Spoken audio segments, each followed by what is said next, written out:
Clair Obscur Expedition 33 is an amazing game for so many reasons, from the wonderfully executed story that has so many layers of thematic meaning to the vibrant, well-crafted world, which is also deep in meaning. It's an amazing game and truly game of the year for me. But what I want to talk about is the music that has wormed its way into my head, from the jazz of Menoko's themes to the Flying Waters location music. It constantly plays and is vivid in my mind as it was when I first heard it. Now, I won't be talking about all the music, as the amount of music in this game totals to about 8 hours. I can't do that, that is way too much for me, but I want to go through some of it, to add my voice to singing the praises of this incredible game. Now, I will say that up front, I'm not a music guy. I don't have any formal education, but I love music and thinking about it a lot. So if I don't get into seriously technical stuff like, oh, as you can hear, they played a C minor with the violin. As you know, a C minor violin has historical roots in. That's why. I'm not going to do that. What I am going to do is analyze the music and describe what I think it is. And I will be pulling information from the composer of the game, Lauren Testard, in the behind the scenes material for the music of the game. So let's get right into it. Let's listen to the OST that greets us when we first enter the game.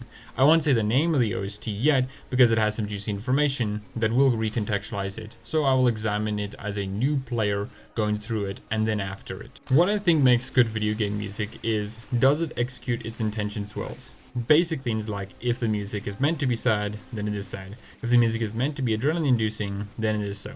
This does mean if music is meant to fill a space or just be there to be there, then it has fulfilled its intentions.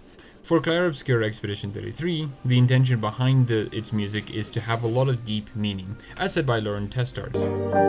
Et je trouvais ça incroyable d'arriver à pouvoir faire une œuvre entière avec des thèmes de bataille, des thèmes d'environnement, des thèmes de personnages, des thèmes d'histoire, des thèmes narratifs. Donc mon désir de base c'était vraiment d'avoir un univers entier à créer. Et ça a été le projet rêvé et parfait pour ça parce qu'il y a... It's supposed to have layers upon layers of meaning that requires effort to fully understand it. You don't just have to look at what one OST is doing to fully understand what one OST is doing. You have to look at all of it and see how they relate to each other. But I am getting ahead of myself. So let's take a listen to the main music of the game. I will be playing the song in full and discuss it afterwards. As you might predict, this is going to make the video a bit long, so do bear with me. If you do want to skip it, then you can. Just look at the play bar or the description, so you can go straight to the analysis part.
It starts off quiet. Only two instruments are playing, and it reverberates in what sounds like an empty room. The sound is contrasting against the silence. It makes the silence even more noticeable. This feels lonely and full of loss, which is heightened when a voice is joined with the moving music. A female voice. She sings passionately, giving life to what feels like an empty room. But it only furthers the silence. The room that is forgotten and left behind, gathering dust and distant memories. As it goes on, it tries to keep the song going. It keeps going up, but it keeps fading and fading until it peters out. It ends as it starts, trying to fill a void with sound, but failing to do so, only heightening the silence that exists before. And to be clear, this is my interpretation of the song, what I feel listening to it. So was the OST able to accomplish the intentions it set out? Well, I first have to talk about what the main menu OST is trying to do. Since it's the main menu of music, it must encapsulate all the game is. All its themes, the highs and lows, and what playing the game is going to be like. As this is the first introduction of the game. So what are the themes of Clair Obscur? Well, the primary theme is grief and its effects on people. What do they do? The different ways people grieve and how it affects those around them. That is the theme of Clair Obscur, in my eyes at least. People can differ, but my reading of the game is that. I think the main menu OST achieved the themes of the game so well. It induced what this game is about so easily and effortlessly. Now, in the first two acts, the game doesn't make this theme of grief that apparent. It seems that the theme is actually about death and fighting against the inevitability of it. But after the Act 2 epilogue, it reframes all of that and actually shows the game is about grief and its effects on people. The reason the game did this was to have the choice at the end to be harder to make. The game had to get the player into the perspective of Maelle so that her choice is compelling to the player, that we can understand her grief to even consider it. The main menu's music before the Act 2 epilogue can be read as the person making a passionate stand against death, but failing to do so. After the Act 2 epilogue, it takes on a different meaning. The woman singing is grieving, and that can be understood by the lyrics, which is time to reveal what the OST is named. Alicia. Now that is very important as Maelle is actually Alicia, which was revealed in the Act 2 epilogue, that Alicia tried to help her father Renoir to get her mother Aline back, but failed. She was transformed by her mother's painting, unknowingly by Aline, then turned into Maelle. The lyrics of the song, which are on screen right now, note there is no official translation to this, so I had to Google Translate it. From what I understand, it's not inaccurate. There is something to point out here, but I will discuss that soon. And there is another version of Alicia called Maelle. The Alicia versions are a mixture of Latin, French, and Teuton. I had no idea what that is, but the Maelle version is French. They both contain the same meaning, and there is a reason for that, but I will discuss that later as well. I need to build some context first. I just mention this because I need the Maelle version to translate the lyrics. The lyrics talk about always loving someone, that they will still dream and cry, that something has happened but they will still do that, and that they will cry for someone, that Maelle still has a life to paint, that she is a sweet fated star, and that Alicia has a life to paint. But what follows after that is a bit confusing. The translations of the lyrics are, back in the night, moon near him. But when looked at the French version and the Alicia version, you can see that it mentions Verso and Luna. So another way to translate it would be Verso in the night, Luna near him. What is intended by this? What is the meaning that I'm supposed to grasp? Well, since there are characters named Verso and Luna, I can't help but interpret this being the intention, that the lyrics are referring to Verso and Luna. So what does this mean? Is the game trying to say that the canon romance is Luna? Perhaps, but what is the bigger meaning here? This is said right after Alicia has a life to paint. It could indicate that Alicia only has a life to paint when Verso would be in the night, and I take that night means as an end, that the day has passed and so has he, and that Luna could be with Verso at the end. And this is where I can talk about the endings now. There are two endings. The Maelle ending, where you could choose to fight as Maelle to stop Verso from destroying the canvas. This ending is called A Life to Paint. And the second ending with Verso, where you choose to fight as him against Maelle to destroy the canvas. This ending is called A Life to Love. How this directly relates to the Alicia OST is in how a different version of the OST plays in the credits of both endings. If you choose the A Life to Paint ending, the end credits song is the Maelle OST, which has the French lyrics. The whole of the Alicia OST was about someone grieving and how Maelle would turn out. That they could turn out to be Alicia, someone who has a life to paint but has lost people to get that life. Or how she could become Maelle, a faded star. She has a life to paint but is now fading, saying that she was once so bright but now is dimming, which is clearly shown in the ending where she has paint on her, and that only happens if you are in the canvas for too long. Being in any canvas takes life from you and eventually will kill you. And again, this OST only plays if you choose this ending. It's brilliant. It's so thematic, it recognizes what Maelle has done and acknowledges that change with a different OST. And if you choose the A Life to Love ending, a different OST plays in the end. In via rêver, which translates to A Life to Dream. The lyrics for the song are on screen right now. And what you can notice is that there is something weird going on. The lyrics you see are the same lyrics as in the Alicia OST, but the rest of the lyrics are new.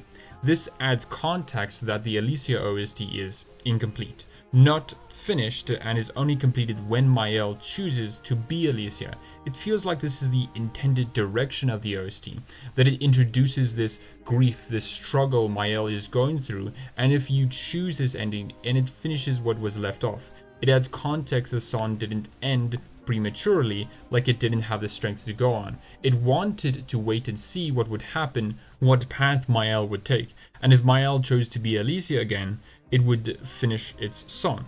It talks about how they, Alicia and someone else, are together, that their stories are in the same gaze, and that in each canvas an eternal dream, Maelle, which is interesting because what does that mean?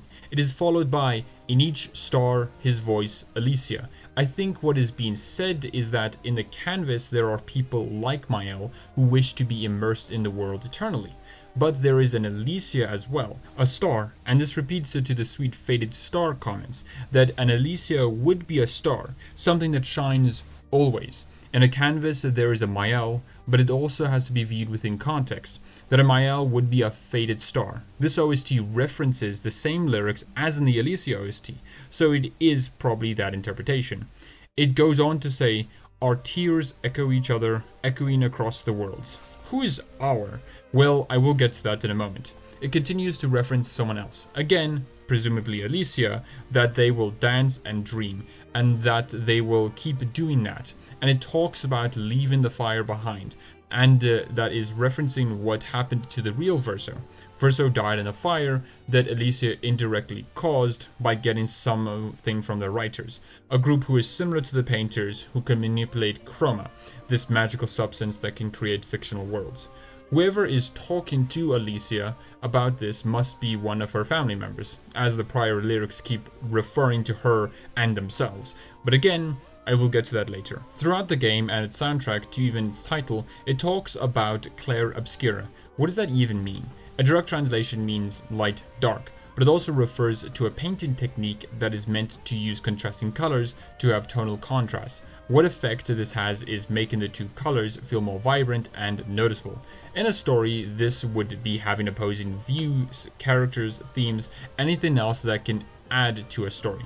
What is being used for in this OST is to make the point that Alicia and this person will be in this Clair Obscur, that they will dance and dream in it, that they will be in this vibrant world still. All of this makes the OST feel more hopeful. It looks to the future, beyond the fire, beyond what has transpired. It ends the song off with his lyrics.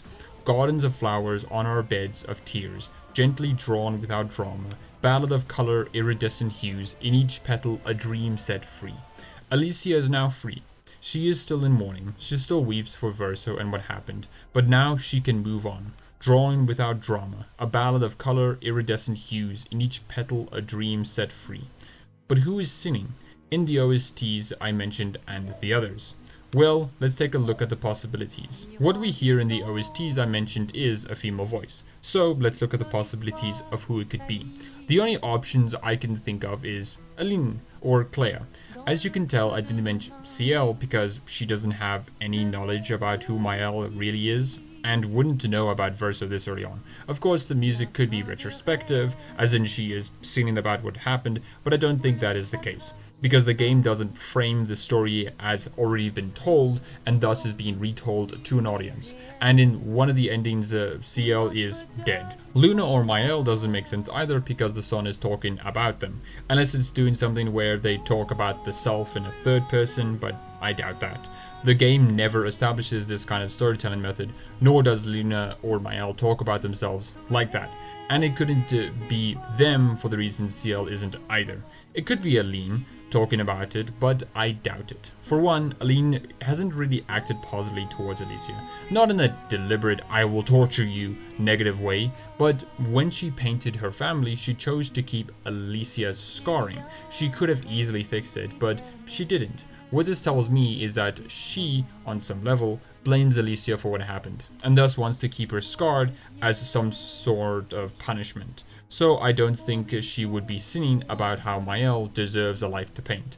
Now, you could point out that she might be the one sinning because of how she reacts to seeing Maelle, but I take that as acting more surprised rather than caring about her.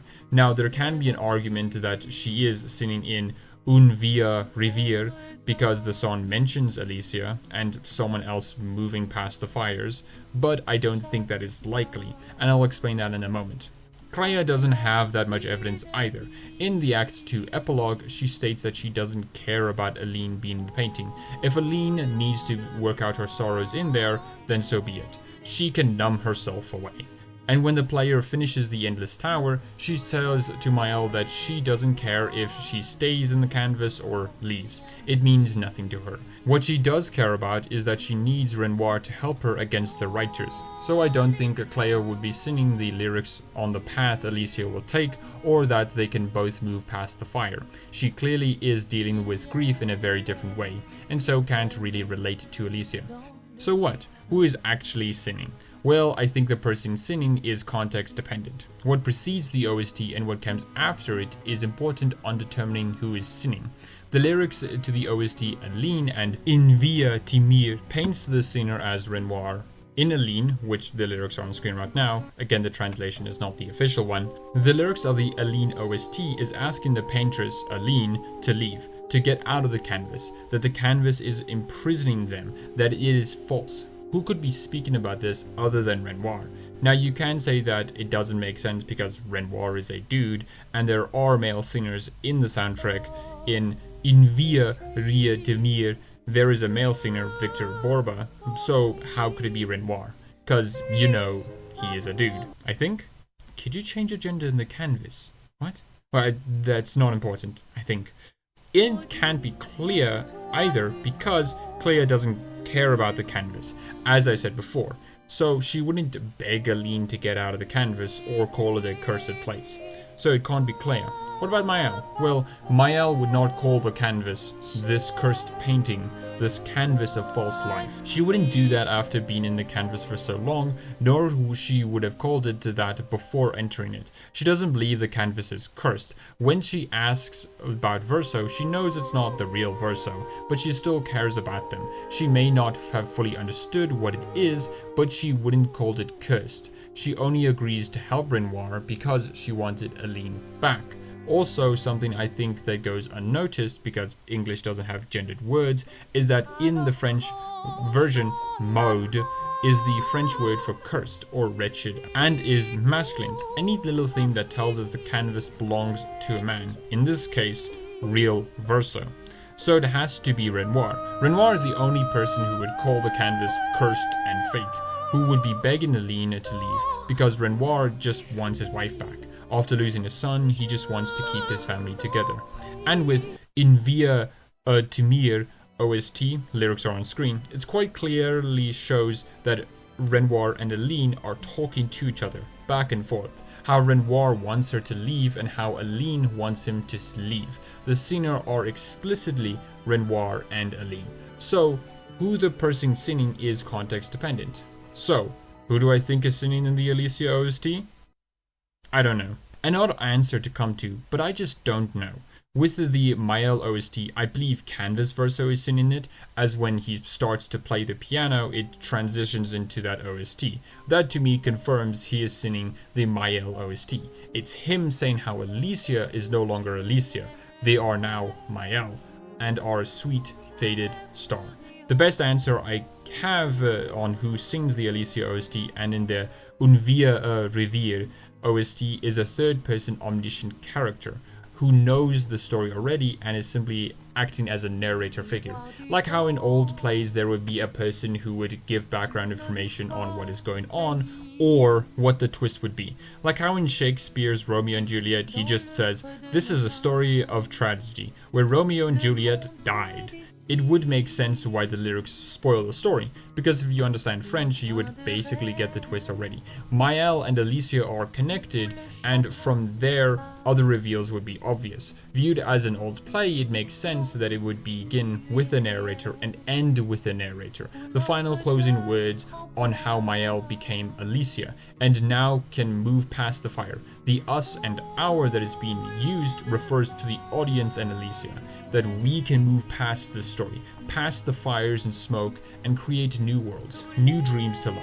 Because in this ending, Alicia has a life to love now.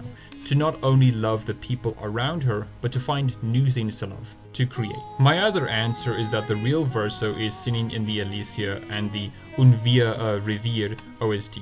But I am not so sure about this one because he is kinda dead. A piece of his soul does remain in the canvas, and in the A Life to Love ending, he gets to pass on, and in the A Life to Paint ending, the little boy we see next to Maelle could be the reincarnation of Verso, taking that fragment of his soul and rebirthing him. Now it could just be the fact that this guy is one of Gustav's apprentice and she just decided to bring him along, but I don't know. I think the interpretation that he is reincarnated Verso feels appropriate thematically. Maelle says in her ending that she wants to live a life with Verso. Obviously she could have just meant just the canvas Verso, but I think she wants more than that. So Verso singing the Alicia OST makes sense. He is singing about what path she will take, and if she does stay, Canvas Verso sings on how she is going to become a faded star, but if she didn't stay and was forced out of the canvas, the real Verso sings about how both her and him can move on, that in a way he is still with her, together even apart, are stories in the same gaze, one without him, the other beside him. That they are apart from each other, but that their stories are on the same gaze. Alicia is without Verso, and the other, I presume to be the canvas Verso as he walks off with the real Verso, passed on. And that they both can move beyond the fire, and finally move on. I don't know which is the correct interpretation, but I find that both are appropriate, and I am okay with that. While I would like an answer, it's okay to have two compelling interpretations. So as I hopefully demonstrated, the main music has accomplished its goals exceptionally well. It ties literally everything together, the different paths Maelle has to make and what will happen to her if either path is taken, ending with her becoming Alicia and moving on, or having her stay as Maelle and fading away. And to fully understand what moving on or fading away means in this story, the player has to look at the other characters, how Aline is losing herself, numbing away, or what moving forward even looks like. This one OST needs a deep understanding of the game's themes and characters to fully get.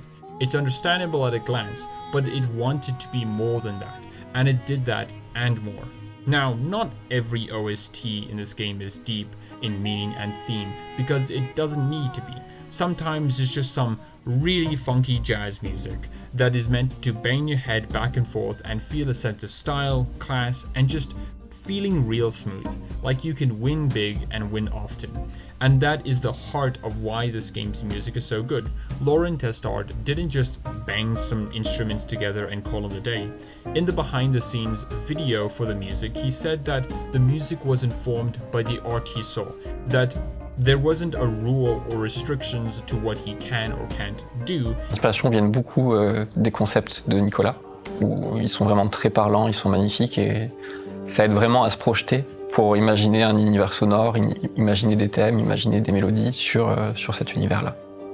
La pentresse qui est à genoux, les bras croisés, c'est vraiment... Les thèmes narratifs partent de celui-là. Donc les principaux thèmes sont vraiment sur cette idée-là. On a le thème de Renoir, avec Renoir qui est devant son tableau, qui peint la toile, qui est exceptionnelle aussi pour le personnage. Avoir ce thème de personnage-là, c'était vraiment parfait pour moi, puisque j'ai composé la plupart des thèmes avec le concept art du personnage à côté. It was just looking at the art and finding music that matched it. In some cases, it's resulted in OSTs like Lumiere, the lyrics are on screen now, a song about how the expeditioners will go out to save Lumiere, but that the city will keep going on and will still feel the pain. And then it discusses on how someone's watching over the painting, yet they find it their own. Who is singing this? It could be Maelle, as she finds the painting her own in the A Life to Paint ending, or it could be Aline, who watches over the painting at the point the song is played, but finds it more hers than Verso's, that she painted over it. The humans in the canvas are her creations. Renoir's gommage only targeted Aline's creation, and they are all human. In others, it's just funky jazz music. There is more to invoke the feeling of the art than have a deep meaning to it. And again, this is what really makes the music of Clair Obscur Expedition 33 so special. It does what only video games can do.